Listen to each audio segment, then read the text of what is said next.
What's up? This is Andy coming to you before Monday Night Football. Do we even call it a double header? It's another one of these random, one starts at 7 o'clock, one starts at 8 o'clock Monday Night Football double headers.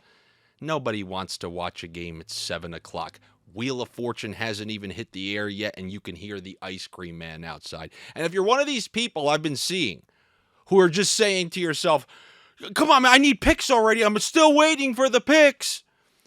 What are you doing even watching a video? If you're a crack addict, go watch some or go read some article where the picks are just lined up. It's an article with 4 dashes with the picks, and then you can move on with your degenerate life. If that is you, if you find yourself complaining about how having to wait 5 minutes or even less, sometimes 2 minutes, 3 minutes for a pick, you should probably call 1-800-GAMBLER because you're a sick individual and you have a gambling problem.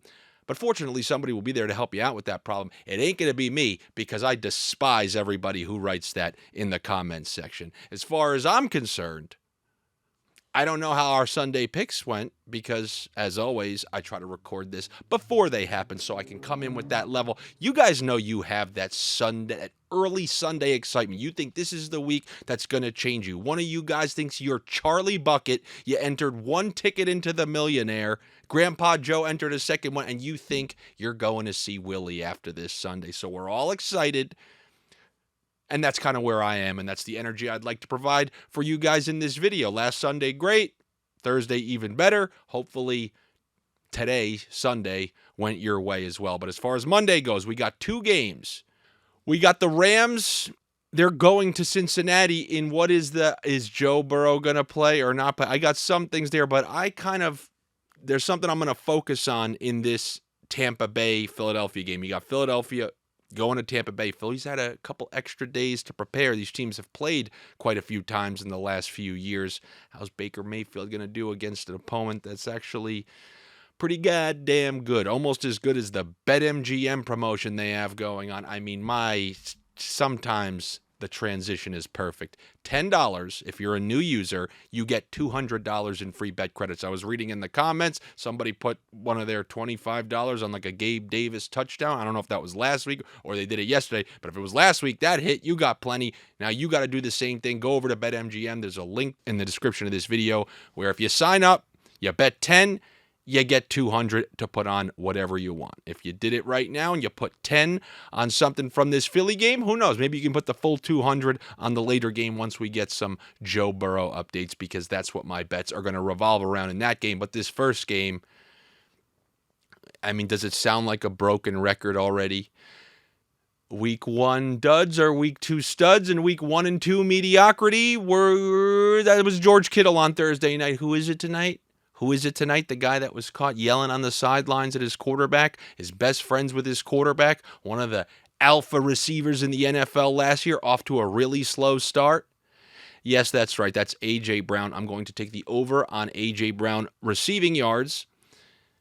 As always, if a guy plays a little poorly, maybe it stinks if you took him last week, but the benefit is we're getting him at a great price. We know that every single year the Buccaneers have a good run defense, which means you have to throw on them, and Devontae Smith has been having his games.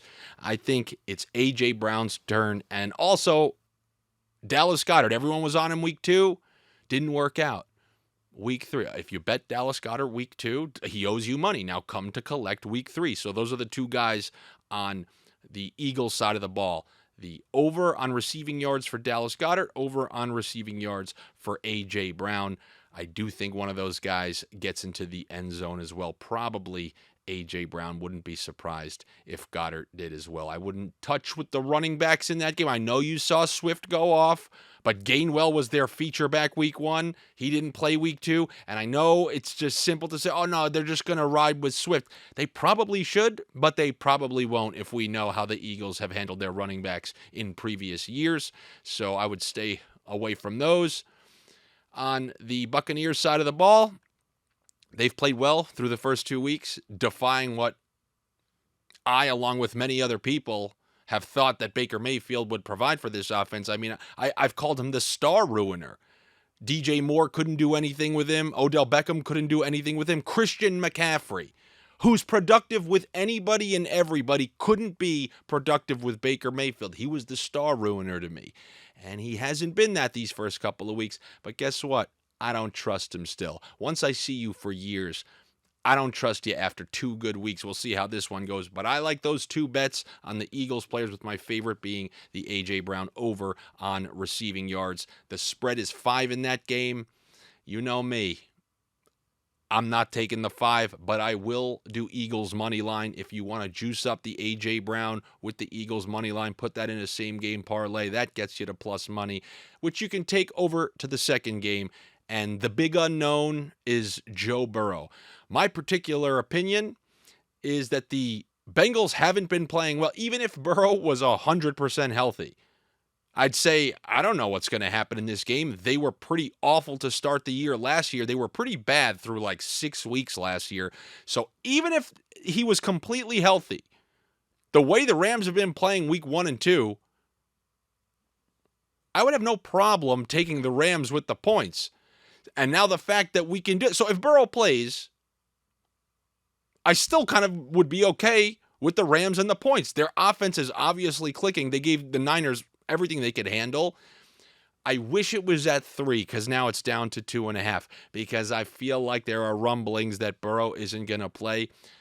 I would say take the Rams, because you got 2 shots at it. Number one, they're playing pretty well, and if Burrow plays, and he's going to be playing on it, it's not like he's going to be able to be mobile, and typically when he's fine, he does run for a couple first downs. He won't be able to do that. That offense is out of rhythm, hasn't really been able to practice, so even if he plays, you got to like LA's chances with the points. And if he doesn't play, that line's going to move. So if you see this before that announcement is made, I look at it like there are many ways to get there if you take the Rams. Either you got a great price and you should definitely win if Burrow doesn't play, or you still got a pretty damn good fighting chance if Burrow does play. Then within that game, Kyren Williams is rivaling like Christian McCaffrey in terms of weeks 1 and 2 snap percentages and touches and routes run, everything across the board. I didn't see his receiving total yet. Hopefully it's up by now by the time you see this. But if it's anything under 26, I'll take the over on Kyren Williams receiving yards. He's being featured like Todd Gurley was back in the day. He's playing every single snap, scored a receiving touchdown last week, had a couple catches. He's used in every facet of the game. He was known as a third down kind of guy coming into his NFL career. He was known, he wasn't thought to have been a first and second down guy. Now they are using him as such. They're using him as a true feature back, but they know how good he is in the passing game. I would imagine he hits his over on receiving yards along with Higbee. And I mean, Nakua has that unspoken connection with Matt Stafford. I've been reading, and this is something I've seen along the way. Matt Stafford is the wide receiver 1 maker. He is responsible for the most productive wide receiver in NFL history with Cooper Kupp, the second most productive wide receiver season in NFL history with Calvin Johnson. All those players he made, Galladay, Golden Tate's biggest year. This guy knows how to get the most out of his wide receivers. And Puka Nakua's number, I don't like taking chalk bets. Everyone's probably going to take the over, and if I lose, I'm going to be with all you guys stuck in traffic on the highway going towards the end of civilization and War of the Worlds, but I am willing to do it in this particular case, especially if they're on the field for extended periods of time because Joe Burrow isn't playing. And then Tyler Higbee, it's such a low total. Even if he doesn't have a great game, I still think that is a number that he can definitely hit. And those are the bets that I got for you here on this Monday night for this scam doubleheader, this 7-8 o'clock doubleheader. Hopefully it goes well for you. Good luck to you. Obviously, better luck to me. Make sure you're subscribed to the channel here.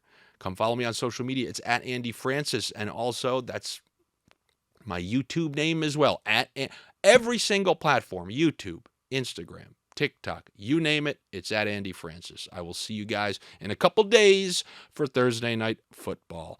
As Marco from Trapoya once said, what did he say? Good luck.